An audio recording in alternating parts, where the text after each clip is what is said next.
Hi, I'm Geoff Cox, the chef at Hop Alley, and today we're cooking a Wagyu Australian Bavette steak. We'll be pan searing that. We like to use smoked soy sauce to plate with our poached egg yolk.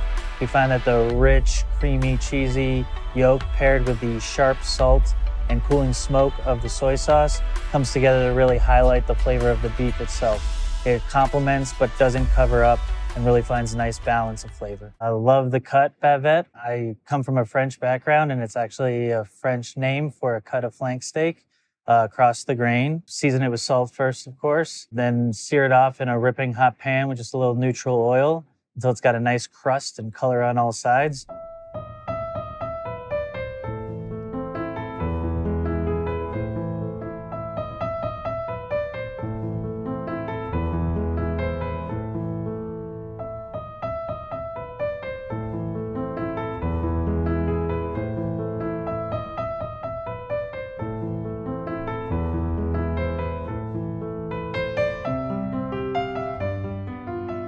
With a bavette steak, you always want to maybe cook it a little higher than other cuts. It can be a tougher, almost chewier piece of meat that you want the fat to really break down inside and take it to 125, 135 before pulling it off to rest and cook the rest of the way. However, when cooking with Wagyu, something that is so already inherently tender and flavorful that you can even eat raw sashimi style, I would hate to overcook such a beautiful piece of meat. Basically, as you cook a protein or a meat or a muscle group, it will start to seize up and firm up the further you cook it. A simple pinch or some pressure with your fingers, you'll feel that change start to happen.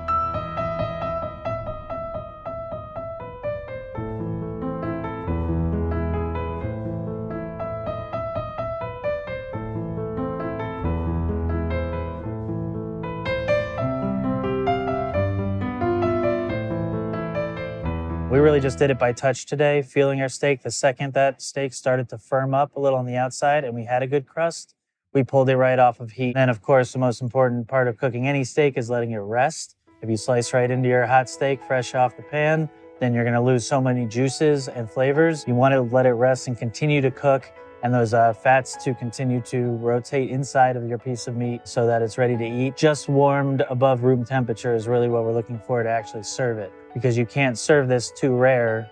You can only overcook. So let's err on the side of rare. We're a Chinese restaurant, and the Chinese invented soy sauce, but I feel like the Japanese have perfected the art of soy sauce. Our rep came in and sampled us on all these different kinds of boutique soy sauces and fancy barrel-aged, whiskey barrel-aged, smoked. We wanted a way to highlight these products. They were delicious. So what could we add to round out? Because it's a very salty soy sauce. How do we kind of balance that flavor so you're not just dipping a steak straight into salty soy sauce? And then the idea of a nice, beautiful egg yolk to add richness, to pull back the salt was the way to create balance on the plate. To separate my egg yolk from the white, I'll crack it right into my hand, keep my fingers wide, and let most of that egg white just run and separate, let gravity do the work and separate the yolk from the white. But once you get into that inner albumin of the inner egg white, that's when we'll start to pull it off very gently.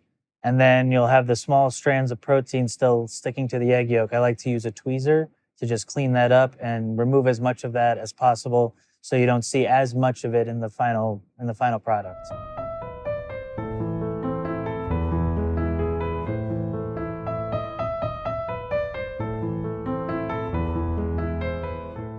We hold that in some oil, some room temperature oil, so that it doesn't form any kind of skin.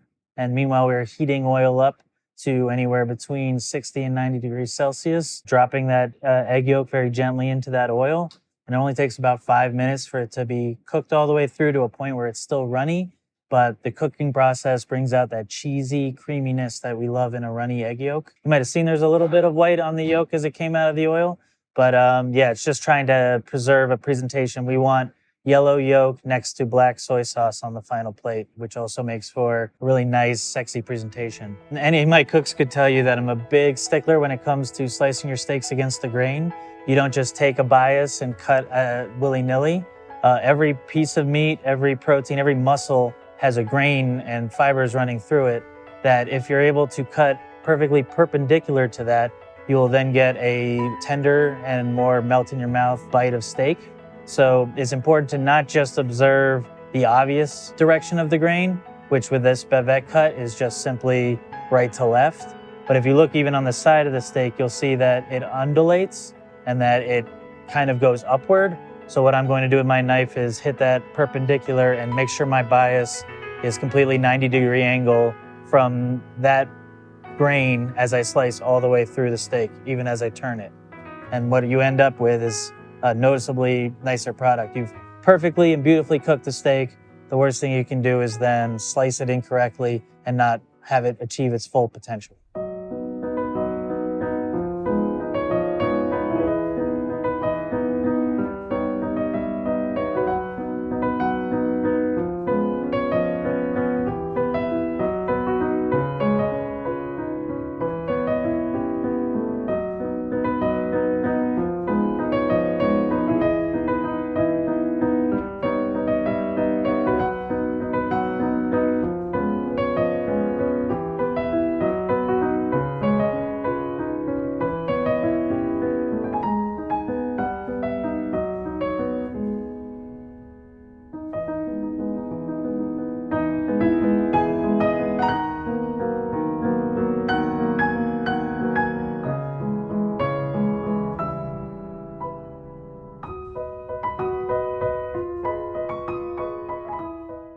We like to use the Haku brand smoked soy sauce. We find that with the rich, fatty egg yolk, pairing it with the sharp salt and woody smoke of the soy sauce comes together in a really nice balance that plays really nicely with the beef flavor and the inherent in the steak.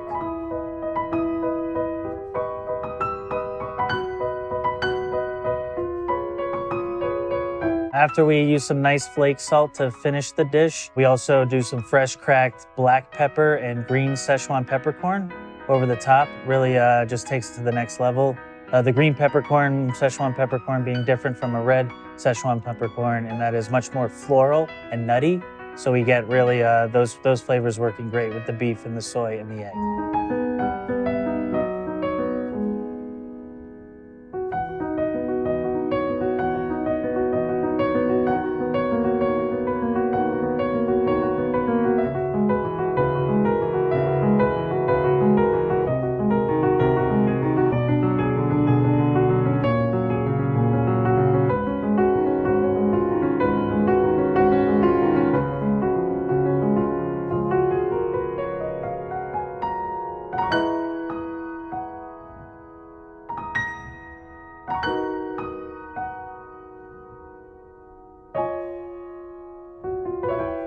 You really see today in cooking the Wagyu that it is a cut above your average prime or choice cut of beef. It's really something special. The marbling, the flavor, and then of course the melt in your mouth tenderness. It just makes for a really amazing bite. I think that covers most of it, but anything else you want me to try to say? Then if we're good, we're good.